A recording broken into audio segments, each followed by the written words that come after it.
My dear friends, നമുക്ക് നല്ലൊരു ബിരിയാണി ഉണ്ടാക്കിയാലോ? എന്താ കണ്ടാന്നറിയണ്ടേ? മീൻ വറുത്തെടുക്കുക. ആദ്യം മസാലയെല്ലാം ചേർത്ത് വറുത്തെടുക്കുക. എന്നിട്ട് നെയ്ച്ചോറ് ഉണ്ടാക്കുക. എന്നിട്ട് അതിനകത്ത് എടുത്ത് വെച്ച് മല്ലിച്ചപ്പും തക്കാളി, വെളുത്തുള്ളി, ഇഞ്ചി, കരിയാപ്പില, ഉള്ളി എല്ലാം കൂടെ വഴറ്റി ചേർത്തിട്ട് നല്ല സൂപ്പർ മീൻ ബിരിയാണി കണ്ടോ. അപ്പോഴത്തേക്ക് എൻ്റെ ചാനലൊന്ന് ലൈക്കും സബ്സ്ക്രൈബും ചെയ്യുക. എന്തെങ്കിലും ഇത് കറി വേണ്ടേ?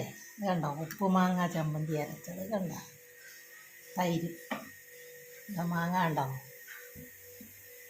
ഇതൊക്കെ എൻ്റെ ചാനൽ ലൈക്കും സബ്സ്ക്രൈബും ചെയ്യാൻ മറക്കണ്ട. ശോശാമ്മ കിച്ചൺ. മീനും കൊണ്ടൊരു ബിരിയാണി.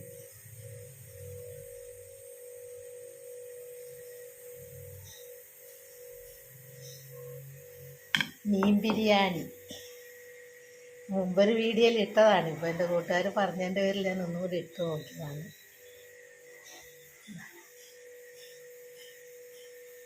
ഏത് മീനും എടുക്കാം കേട്ടോ. ഇത് അയലയാണ്. അയല, ആകോലി,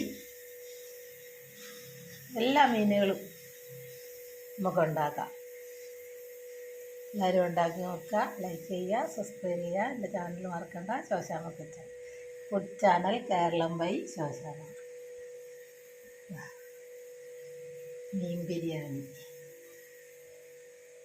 മീൻ വറുത്തെടുക്കുക. ആദ്യം മസാല എല്ലാം കൂടെ ചേർത്തിട്ട്, എന്നിട്ട് സാധാരണ നമ്മൾ നെയ്ച്ചോറ് വെക്കുന്നതാണ്. നെയ്ച്ചോറ് വെച്ചിട്ട് ഇതും കൂടെ കൂട്ടി ഒന്നും കൂടെ ആവിയേറ്റി വെക്കുക. മാങ്ങ ചമ്മന്തി, ഉപ്പുമാങ്ങ ചമ്മന്തി അടുത്തത്, തൈര്. എലും വേണോ? എലും കഴിക്കാൻ കൂടുന്നുണ്ടോ? ഒന്ന് വെച്ച് നോക്കിയാൽ മതി കേട്ടോ.